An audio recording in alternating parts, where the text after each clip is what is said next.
안녕하세요, 여러분. 이제 기말고사가 일주일 앞으로 다가왔습니다. 오늘은 앞으로 여러분들이 시험을 보게 될 기말고사 그 유형 그리고 긴 서술형 작성법 이미 강의에서 충분히 설명이 되었다고 생각은 되지만은 예, 조금 더 정보를 여러분들한테 드려서 기말고사 준비를 잘 할 수 있도록 동영상 강의를 마련해 보았습니다. 그래서 오늘 강의에서는 실제로 기말고사가 어떻게 나오는 것인지 그 문제 유형에 대해서 말씀을 드리고 긴 서술형 문제 답안 작성 예시 이미 몇 개를 여러분들한테 드렸는데 추가적으로 3개를 더 얘기를 하겠습니다. 그리고 채점 기준을 말씀을 드리겠어요. 어, 긴 서술형 문제 답안 작성 예시 3가지는 이 3가지에 대해서 긴 서술형 문제 답안 모범 답안을 제시를 하겠습니다. 여러분이 보시면은 퀴즈에 나왔던 그 3문제죠. 여기에 대해서 어떻게 서술형으로 길게 쓸 것인지에 대한 모범 답안을 한번 제시해 보겠습니다. 그리고 긴 서술형에 대한 채점 기준에서 특히 이제 서론에 대한 배점이 핵심이 되겠는데요. 여러분들 긴 서술형 문제는 몇 문제입니까?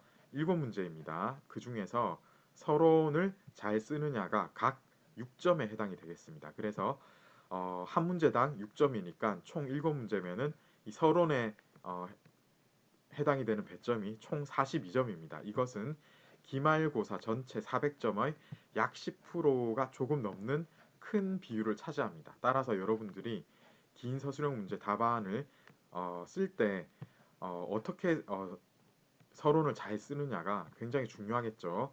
신경을 많이 써서 작성을 하셔야 되겠습니다. 기말고사 문제 구성은 지난번에 말씀드린 것과 그대로 같습니다. 완전히 똑같은데 제가 며칠 전에 기말고사를 만들었는데 이것을 참고로 해서 만들었기 때문에 완전히 똑같습니다. 단답형하고 짧은 서술형이 각각 이제 중간고사 이전 문제가 이전에 해당되는 범위에서 20에서 25% 정도 나왔습니다. 출제가 되었습니다. 그리고 긴 서술형은 첫 번째 1번 문제가 바로 중간고사 기출문제에서 한 문제 나왔습니다. 그리고 2번 문제가 시하고 산문 4장르 중에서 송대, 청대까지의 상황을 제가 묻고 있습니다. 그리고 나머지 5문제 중에서 한 문제가 명대에서 청대까지의 소설 중에 나왔고 남은 4문제가 송대에서 청대까지의 연극 상곡에 집중되어 있습니다.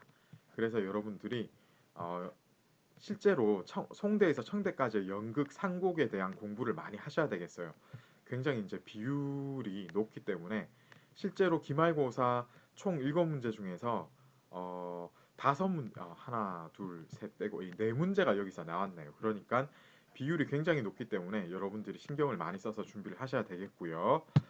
자, 이제 긴 서술형 답안은 역시 이제 서론하고 본론 2개만 쓴다는 기분으로 쓰시면 됩니다.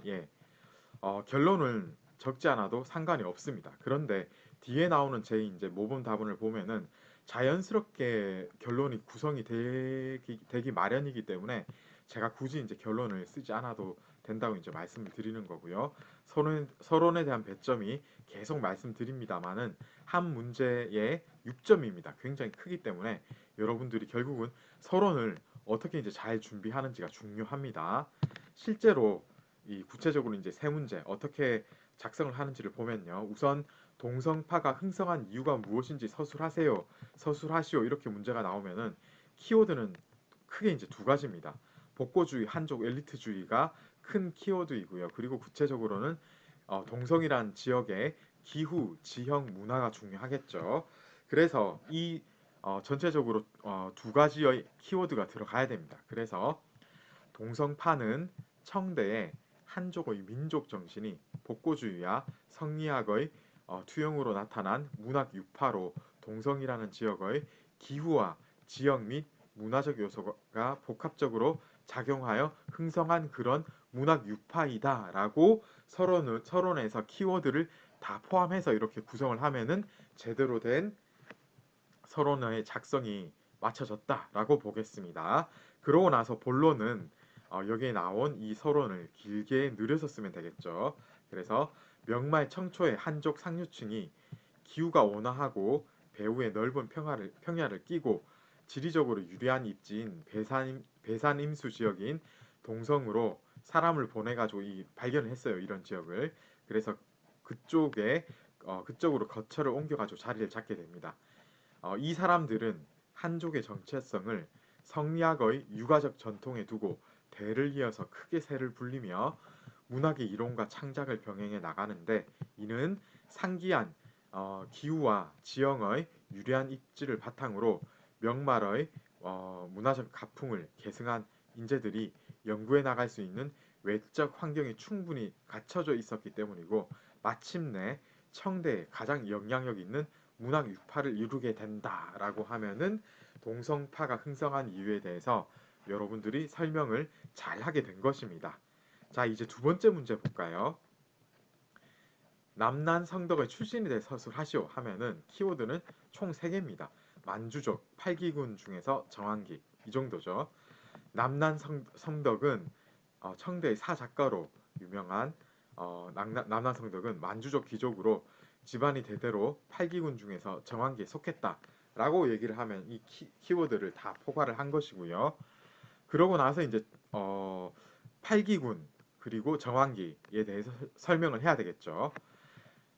청의 8기군은 원래 중앙의 8개 군사 집단에서 출발을 했는데, 그 중에서도 정왕기는 황제의 직속 부대인 상 3기의 하나였으며, 따라서 남난 성덕은 만주족 중에서도 최상류층에 속한다고 할 수 있는데, 실제로 그는 이러한 지방의 배경에 더해서 학문의 성취에 젊었을 때부터 두각을 드러내어 20대 초반에 진사시에 합격한 뒤 황제 총애를 받았다고 한다라고 하면은 남난 성덕의 출신에 대해서 제대로 설명이 되었습니다.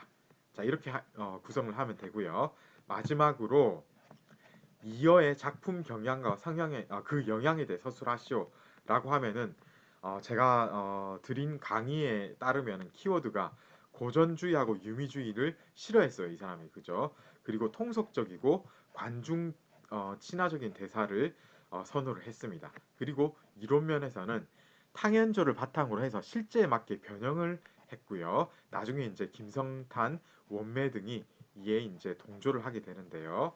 그래서 첫 번째 서론에서 이렇게 구성을 하면 됩니다. 이어는 청대 전기 작가로 명대 전기 작가들이 함몰된 고전주의하고 유미주의를 탈피해서 평민 관중들도 같이 즐길 수 있는 전기 작품을 썼다라고 하면은 여기에서 이제 어느 정도 이제 서론이 구성이 잘 되었다고 보고요. 그래서 보면은 이론하고 이 김성탄, 원매 등이 동조하고 그 영향에 대해서는 뒤로 빼서 구성을 하는 그런 이제 방법을 취했습니다. 그의 전기 작품에서 가장 돋보이는 부분은 문장 구성의 통속성인데, 관련해서 그는 등장인물의 특성에 맞는 표현법으로 대화를 구성하는 등 상현을 전제로 한 작품의 창작을 하는 것을 중시하는데, 이러한 것은 이론적 바탕에 탕현조가 있었지만은 탕현조의 이론을 더욱 실제에 맞게 적용하였던 것으로 판단을 하고 있습니다. 이러한 그의 창작 이론은 김성탄과 원매 등이 동조하였고, 나중에 보면은 후대 작가들의 작품 창작 경향에도 크게 영향을 끼쳤다라고 이렇게 쓰면은 자연스럽게 이렇게 결론까지 구성이 잘 된 거라고 보겠습니다. 자, 이렇게 구성을 하면 되겠습니다. 이런 식으로 총 3개의 실제 긴 서술형 문제가 어떻게 이제 구성이 여러분들이 실제로 이제 구성을 잘 할 수 있는지에 대해서 구체적으로 정보를 조금 더 드리면서 오늘 강의를 마치도록 하겠습니다. 여러분 연구를 잘 하셔가지고 실제 기말고사에서 좋은 성적을 거두셨으면 좋겠습니다. 감사합니다, 여러분. 기말고사 잘 준비하셔서 좋은 성적 거두세요. 예.